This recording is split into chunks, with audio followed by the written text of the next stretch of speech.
Currency పేరుతో ప్రపంచవ్యాప్తంగా లక్షలాది మందిని మోసం చేసిన ఓ క్రిప్టో క్వీన్ కోసం అమెరికా ఎంతో కాలంగా వెతుకుతుంది. వన్ కాయిన్ పేరుతో క్రిప్టో కంపెనీని స్థాపించి బిట్ కాయిన్ ను సైతం దాటేస్తామని అబద్ధపు ప్రచారం చేసిన బల్గేరియాకు చెందిన ఓ మహిళ ఏకంగా 32,000 కోట్లతో పరారైంది. భారత్ సహా అనేక దేశాలు తిరిగి మరీ వన్ కాయిన్ లో పెట్టుబడులు పెట్టించి మరీ ఉడాయించింది. ఇంతకీ ఎవరా క్రిప్టో క్వీన్? ఆమె ఆచూకీ చెప్తే లక్షల డాలర్లు ఇస్తామని FBI ఎందుకు చెప్తుంది? Let's watch the story.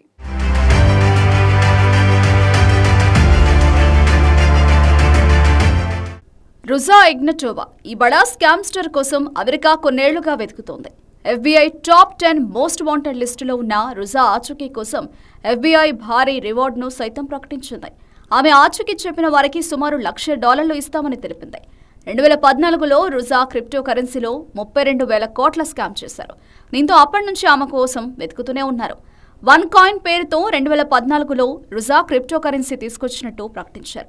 ఈ వన్ కాయిన్ ను విక్రయించిన వారికి కమిషన్లు కూడా ఇచ్చారు. అలా వన్ కాయిన్ పేరుతో $4 బిలియన్ రుజా పోగేశారు. అయితే ఆ మొత్తాన్ని తీసుకున్న తర్వాత ఆమె బోర్డు తిప్పేసినట్టు అమెరికా అధికారులు గుర్తించారు. తాజాగా ప్రపంచవ్యాప్తంగా 175 దేశాల్లో లక్షలాది మందిని ఆమె మోసం చేసినట్టు గుర్తించారు.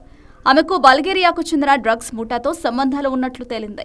ఆ దేశ అత్యంత దుర్మార్గ క్రైమ్ బాస్ క్రిస్టోఫోరస్ నికోస్ అమాడిటిటిస్తో ఆమె సన్నిహితంగా ఉన్నట్టు తెలుస్తోంది. FBIతో పాటు US ఇంటర్నల్ రెవెన్యూ సర్వీస్ కోసం దర్యాప్తు చేస్తున్న రిచర్డ్ రీన్హార్ట్ ఆమెకు టాకీ అనే నేరస్తుడు బాడీగార్డ్గా ఉన్నట్టు తెలిపారు.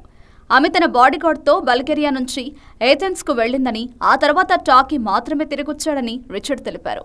బల్గేరియాలో మాదక ద్రవ్యాల అక్రమ రవాణాదారుడైన టాకీకి వన్ కాయిన్ మోసంలో సంబంధాలు ఉన్నట్లు ఆధారాలున్నట్లు అధికారులు అనుమానిస్తున్నారు. డ్రగ్స్ అక్రమ రవాణాలో వచ్చిన ఆదాయాన్ని ఉపయోగించేందుకు వన్ కాయిన్ నెట్వర్క్ను టాకీ వాడుకున్నట్లు తేలింది. అయితే టాకీని ఎవరూ చూడలేరని, అతని గురించి మాత్రమే కథనాలు వినబడతాయని సమాచారం. అతను చెప్పింది వినకపోతే ఎవరైనా భూమి మీద బతకలేరని, రుజా ఇగ్నటోవాను రక్షించగల ఏకైక వ్యక్తి టాకీ మాత్రమేనని బల్గేరియన్ మాజీ డిప్యూటీ మంత్రి ఇవాన్ హ్రిస్టోనో అన్నారు. ప్రస్తుతం టాకీ దుబాయ్లో ఉన్నాడని, రక్షణ కోసం రుజా అతనికి నెలకు €1,00,000 చెల్లించినట్టు బల్గేరియాలోని స్థానికులు చెబుతున్నారు.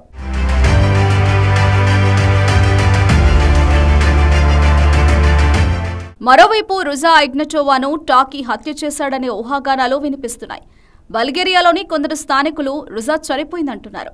2018 చివర్లో టాకీ ఆదేశాలతో ఆమెను హత్య చేసి అయోనియన్ సముద్రంలో పడేశామని టాకీ సన్నిహితులు చెప్పినట్టుగా అక్కడి జర్నలిస్టులు చెబుతున్నారు. రుజా భారంగా మారడం వల్లే టాకీ ఆమెను చంపమన్నట్లు తెలుస్తోంది. అయితే ఆమె ఆస్తులను ఇప్పుడు టాకీకి చెందిన వ్యక్తులు చూస్తున్నారు. అయితే రుజా చనిపోయిందని చెప్తున్నా ఆమె మృతదేహాన్ని ఎక్కడా కనుగొనలేదు. అంతేకాదు, ఒకవేళ టాకీ ఆమెను హత్య చేసి ఉంటే బల్గేరియా ప్రభుత్వం అతడిని అరెస్టు చేసి ఉండేది. కానీ అలాంటివేమీ జరగకపోవడంతో రుజా మరణం ఓ బూటకమని అమెరికా అధికారులు కొట్టిపారేస్తున్నారు. ఇదిలా ఉండగా ఏమాత్రం రిజిస్టర్ కాని వన్ కాయిన్ సంస్థ పేరుతో రుజా దాదాపు 32,000 కోట్ల స్కామ్ చేశారు. ఆక్స్ఫర్డ్ యూనివర్సిటీలో చదువుకున్న రుజా PhD చేశారు. తన తెలివితేటలను ఉపయోగించి యూకేలో సొంతంగా కంపెనీని స్థాపించి 2018లో వన్ కాయిన్ పేరుతో క్రిప్టో కరెన్సీని తీసుకొచ్చారు. ఇందులో ఇన్వెస్ట్ చేసే వారి డబ్బుకు తాను భద్రత కల్పిస్తానని, అందుకోసం బ్లాక్ చైన్ టెక్నాలజీని ఉపయోగిస్తున్నామంటూ అందరినీ నమ్మబలికించారు. తమ వన్ కాయిన్ కొన్నేళ్లలోనే బిట్ కాయిన్ ను దాటేస్తుందని హామీలిచ్చారు. దీంతో రుజాకు చెందిన వన్ కాయిన్ పై ప్రజల్లో ఆసక్తి రేగింది.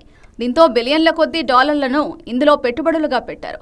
అసలు ఆ సంస్థ గురించి ఏమీ తెలుసుకోకుండానే భారత్తో పాటు చైనా, UK, దక్షిణాఫ్రికాకు చెందిన లక్షలాది మంది పెట్టుబడులు పెట్టారు.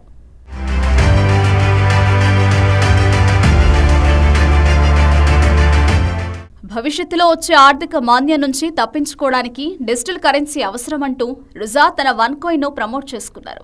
UK, US సహా అనేక దేశాలు తిరిగి సెమినార్లు ఇచ్చారు. సాధారణంగా బ్యాంకులు క్రిప్టో కరెన్సీకి హామీ ఇవ్వరు. కానీ రుజా మాత్రం తమ సంస్థ బిట్ కాయిన్లకు హామీ ఇస్తున్నట్లు తెలిపారు. దీంతో 2 సంవత్సరాల్లో వన్ కాయిన్ సంస్థ 600 మిలియన్ పెట్టుబడులను రాబట్టింది. 2017లో ముంబైలో వన్ కాయిన్ సెమినార్ కోసం రుజా వచ్చిన సమయంలో అక్కడికి చేరుకున్న పోలీసులు దాదాపు $17 మిలియన్ సంస్థ ఉద్యోగుల నుంచి స్వాధీనం చేసుకున్నారు. అయితే ఇది జరిగిన కొన్నాళ్ల తర్వాత రుజా కనిపించకుండా పోయారు. అయితే ఆమెను కిడ్నాప్ చేశారని ప్రచారం సాగింది. ఆ తర్వాత ఆమె తమ్ముడు వన్ కాయిన్ సంస్థను నడిపించారు. కానీ 2019లో లాస్ ఏంజల్స్ పోలీసులు అతనిని అరెస్టు చేశారు. ఆ తర్వాత వన్ కాయిన్ ఫ్రాడ్ కంపెనీ అని FBI ప్రకటించింది. కానీ అప్పటికే డాక్టర్ రుజా $12 బిలియన్ దేశం విడిచిపెట్టి వెళ్లిపోయారు.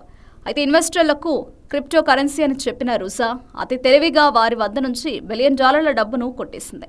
రుజాతో పాటు ఈ స్కామ్లో భాగమైన చాలా మంది ఇప్పటికే అరెస్ట్ అయ్యారు. ప్రస్తుతం ఆమె జాడ తెలియకపోవడంతో పాటు చరిత్రలో ఇది అతిపెద్ద స్కామ్లలో ఒకటిగా నిలవనుంది.